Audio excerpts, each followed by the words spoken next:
Ratio Watches sent us on an adventure to one of Europe's most decorated mines for an epic dive. In today's episode on the Dive Saga channel.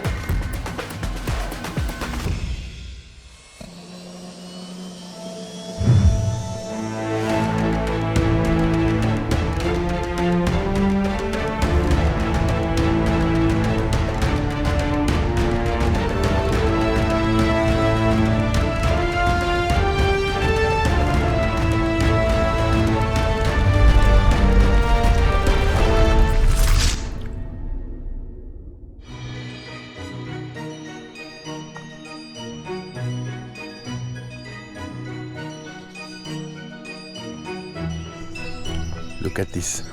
Have you ever seen such a German place? Why are we in Germany? Let's load up the car and I'll explain everything.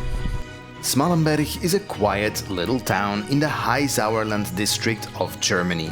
It's a quaint and quiet town with seemingly no meaningful dive sites available.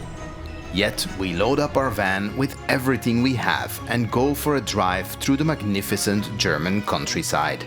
Destination, one of Europe's most remarkable flooded mines. Maybe you guys know Ratio Watches. Ratio makes really nice high quality watches, including dive watches. I've actually been wearing them for a long time and you can see me wearing them on this channel.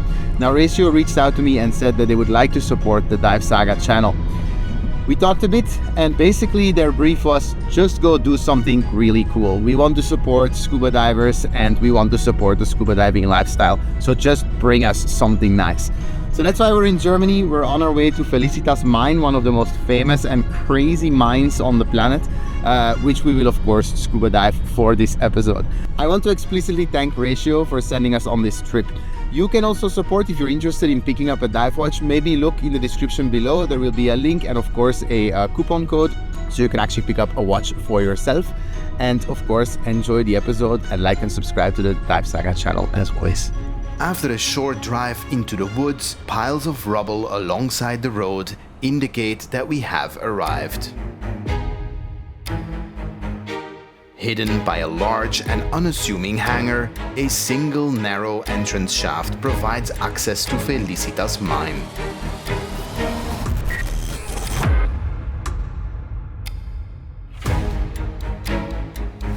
For this particular shoot, we have assembled a team that can help us with logistics, diver safety and lighting.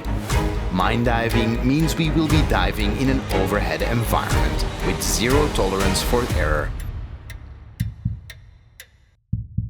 If you're a loyal viewer of the Dive Saga channel, then you know that we always say the crazier the entrance to the dive, the better the dive for me personally. And this one is possibly a new winner. Look at that. It's just a little tiny entrance and then kilometers of tunnels and rooms and mazes.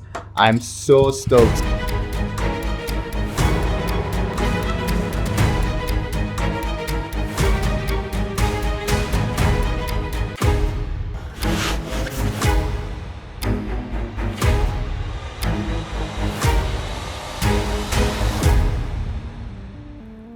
After gearing up in the 8 degrees Celsius or 46 degrees Fahrenheit water, we start our descent, following the rail tracks down the narrow mine shaft.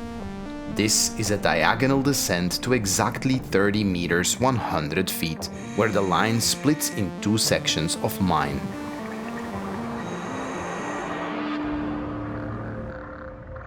We have our eyes set on a particularly dramatic artifact, some 300 meters or 1,000 feet into the mine, so we deploy our propulsion vehicles and head there first.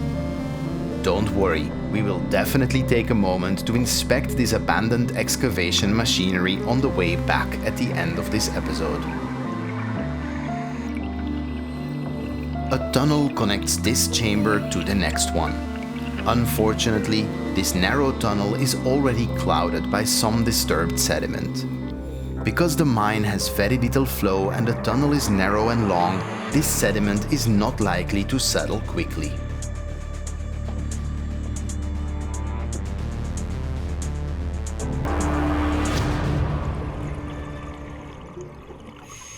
time to stage our scooters.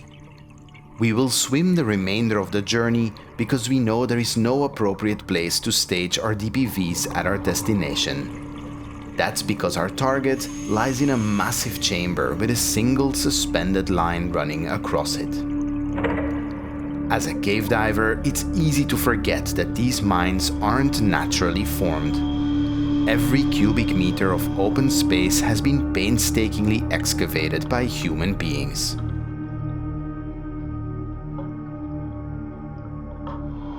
Of course, tools were used for this excavation, and across the massive chamber sits exactly one of such tools, at the furthest point of our mine dive today.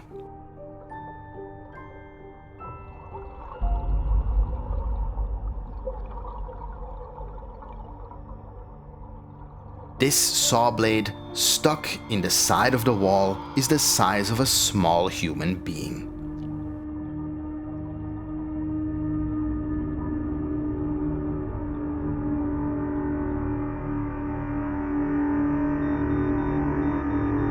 Because this entire section of mine sits around 30 meters, 100 feet of depth, we have to manage our bottom time wisely. We recover our scooters and trace back on our steps to the large room with excavators. Here too, we stage our propulsion vehicles so we can take our time to inspect the abandoned machinery in this large hall.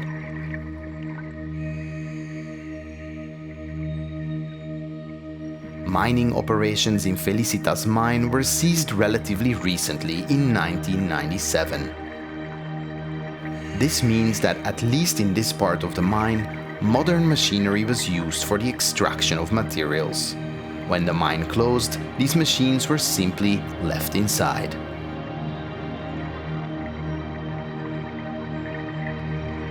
When we explore caves or mines on the Dive Saga channel, we often look into less recent history. But seeing these modern machines as they were left on their final day of excavation is definitely a unique experience.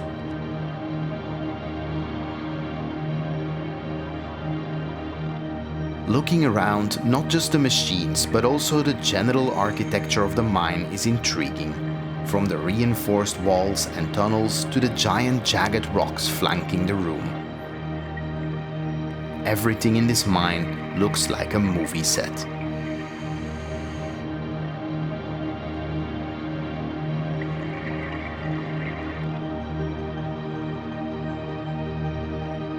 As a camera operator, I have to remind myself that I have a job to do, and I can't just be looking around.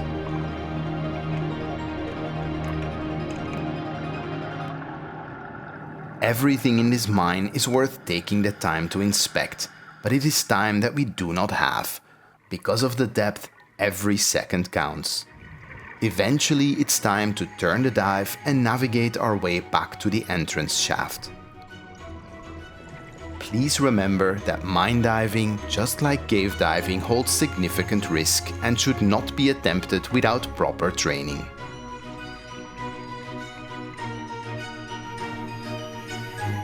After making our way back through the shaft to the surface, we emerge one by one where the dive started.